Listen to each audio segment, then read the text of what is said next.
සුබ දවසක් කියලා පිළිගන්නවා සිලොන් TP YouTube channel එකත් එක්ක එකතු වෙලා ඉන්න ඔයාලා සියලු දෙනාම. අද අපි වීඩියෝ එකකින් අරගෙන ආවිල්ලා තින්නේ ඔයාලා පික්මේ කියන කාඩ් හයර යන අන්න කාඩ් හයර ගියාට පස්සේදී මේ මුදල් කොහොමද ඔයාගේ බැංකුවට ට්‍රාන්ස්ෆර් කරගන්න කියන එක. එහෙම නැත්නම් ඔයා කමිෂන් රිබේට් වෙන්න පුළුවන්.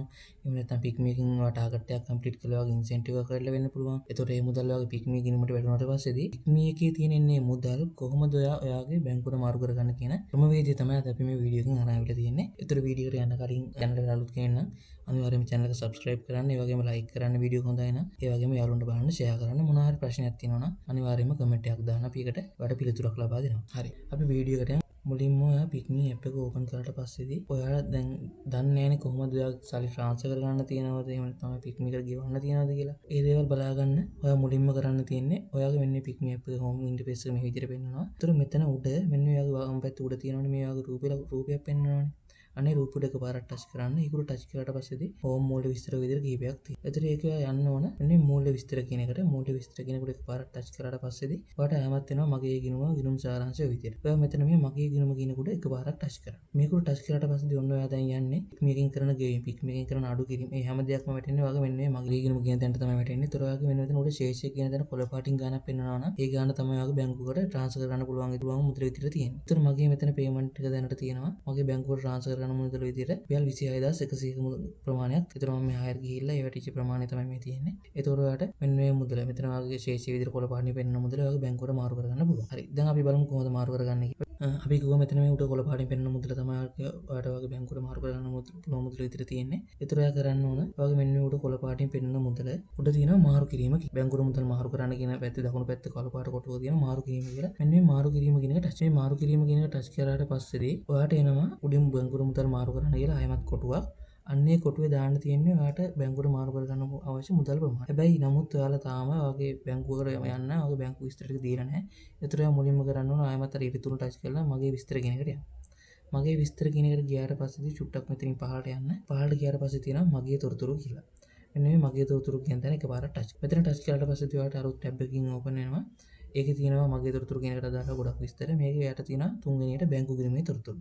මෙන්න මේ බැංකු ගිණුමේ තොරතුරු කියන තැනට ඔයාගේ බැංකු හිස්ටරි ටික දාන්න ඕන. ඔයාගේ නම, බැංකුව මොකද්ද, ශාඛාව මොකද්ද, ඔයාගේ account number එක මොකද්ද කියලා දාලා ඊළඟට යට තියෙනවා රෙගුලාර් කොන්දේසි රෙගුලාර්ස් වලට මම එකඟයි කියන එක.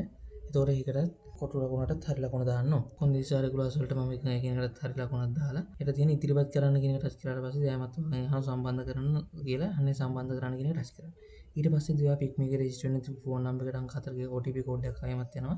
අන්නේ අංක 4 OTP කෝඩ් එක දාලා තහවුරු කරන්න කියලා දුන්නට පස්සේදී ඔයාගේ බැංක් ඩීටේල්ස් ටික අප්ඩේට් වෙනවා. හරි. ඔයාගේ බැංක් ඩීටේල්ස් ටික අප්ඩේට් කරගත්තට පස්සේදී තමයි ඔයාගේ බැංකුවට මුදල් මාරු කරගන්න පුළුවන්. ඔයාලට ඒකට කරන්න තියෙන්නේ මෙතනින් අයින් වුණා. මේ ඉතල ලකුණු ටච් කරලා මෙතනින් අයින් වෙන්න පුළුවන්. මෙතනින් අයින් වුණාට පස්සේ ඔයාලට ආයෙත් අවශ්‍ය නම් බලා ගන්න පුළුවන්. ඔයාගේ බැංකු විස්තර ටික දැන් අප්ඩේට් වෙලා තියෙනවා. එකපාරයි මේක අප්ඩේට් කරන්න ඕනේ. ඔයා සැරින් සැරේ අප්ඩේට් කිරීමට අවශ්‍ය වෙන්නේ නැහැ. ඔයා දැන් බැංකු විස්තර ටික අප්ඩේට් කරගත්තට පස්සේදී ආයෙත් අර රූපුර ටච් කරන්න. රූපුර ටච් කරාට පස්සේදී අපි යන්නේ මූල්‍ය විස්තරවල. ඒකේ මගේ ගිණුම කියන එකට මෙතන ගිහිල්ලා මේ කොළ පාටින් තියෙන ගාන තමයි අපිට මාරු කරගන්න පුළුවන්. ඒතර අපි මෙතන මේ මාරු කරගන්න අපි කරන්නේ උඩ තියෙනවා මෙන්න මෙතන මාරු කිරීම කියලා. මේ මාරු කිරීම කියන එකපාරට ටච් කරාට පස්සේදී අවශ්‍ය මුදල මෙතන දානවා. අපි මෙතන ඔයාගේ පෙන්වන ගානට වඩා වැඩි ගානක් දැම්මොත් මගේ දැන් මෙතන රුපියල් 26100ක් තමයි තියෙන්නේ.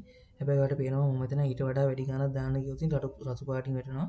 ගිණුමේ ශේෂය ප්‍රමාණවත් මදි කියන්නේ. මෙතන බැංකුවට මුදල් මාරු කරන්න කියලා මම ලක්ෂ 2ක් දැම්මොත් වැලියු එක වැඩි කියලා වැටෙනවා මාරු කරන් තියෙන ගානට වඩා. ඒ නිසා වට දාන්න බෑ. දැන් මගේ මෙතන 26100ක් පෙන්නුවාට මට මේ රුපියල් 26100ම එකවර බැංකුවට මාරු කරගන්නට හැකියාවක් නැහැ.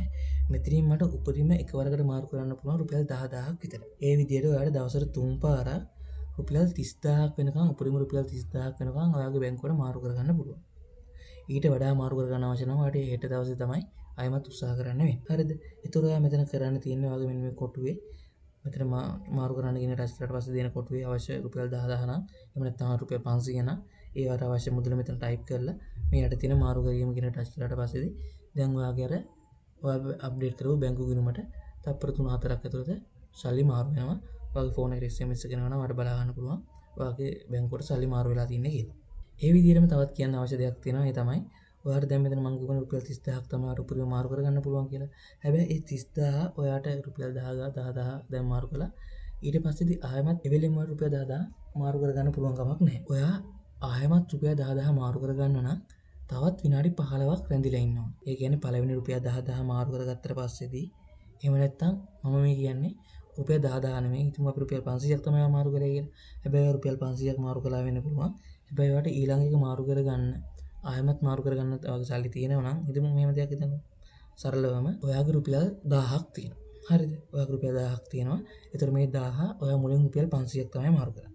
මේ රුපියල් 500 මාරු කළාට පස්සේදී ඊළඟට තව රුපියල් 500ක් වගේ ඉතුරු වෙන්නේ. අන්නේ රුපියල් 500 වලට මාරු කරගන්න තව විනාඩි 15ක් රැඳිලා ඉන්නවා. ඒ කියන්නේ විනාඩි 15න් 15ට තමයි ඔයාගේ සල්ලි මාරු කරන්න පුළුවන්. ඒක උපරිම රුපියල් 30000ක වෙනකම් ඔයාලට මාරු කරගන්න පුළුවන් දවසට. මම හිතනවා ඔයාලට කියපු දේ පැහැදිලි ඇති කියලා. මොන හරි ප්‍රශ්නයක් තියෙනවා නම් අනිවාර්යයෙන්ම කමෙන්ට් එකක් දාන්න. ඒ වගේම ඊළඟ වීඩියෝ එකෙන් අපි අරන් ඉන්නේ කොහොමද පික්මි එකට ගෙවන්න තියෙන කමිෂන් එක ඔයාගේ ෆෝන් එකෙන්ම ඔන්ලයින් ට්‍රාන්ස්ෆර් කරන්න කියන එක.